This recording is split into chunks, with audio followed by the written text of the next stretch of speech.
Yan po mga kabayan, na-review po through the horse's mouth how a fish actually can help your children change their future actually.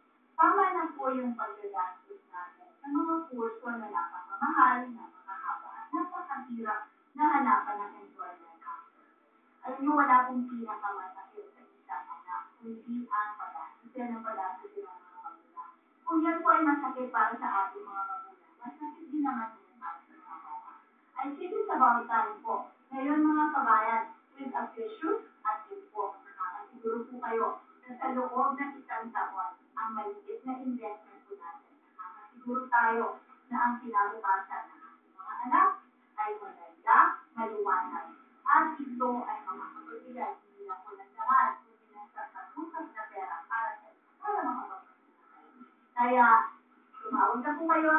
By next month, we will have, I think this month, we will be having new courses, new batch. So, hindi pa po yan lahat.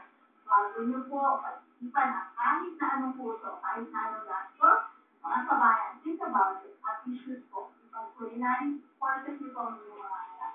And they are open.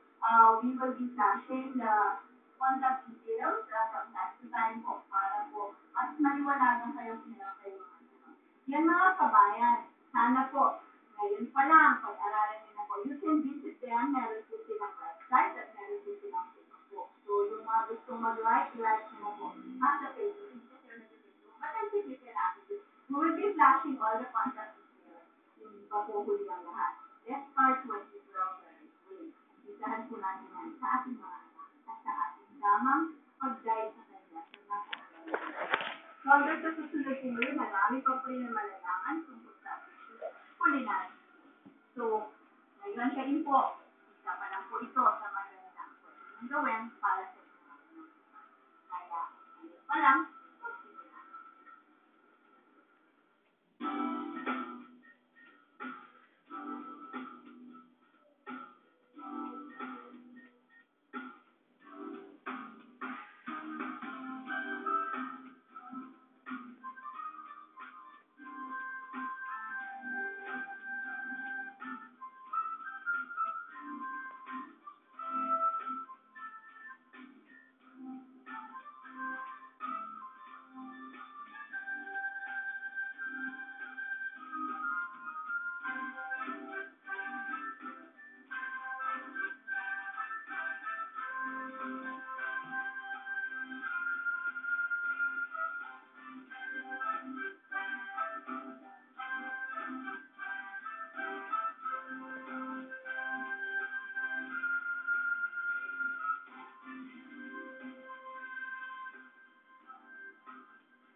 Bawat isa sa atin ang may kanya-kanyang pangangailangan. Kaya nga,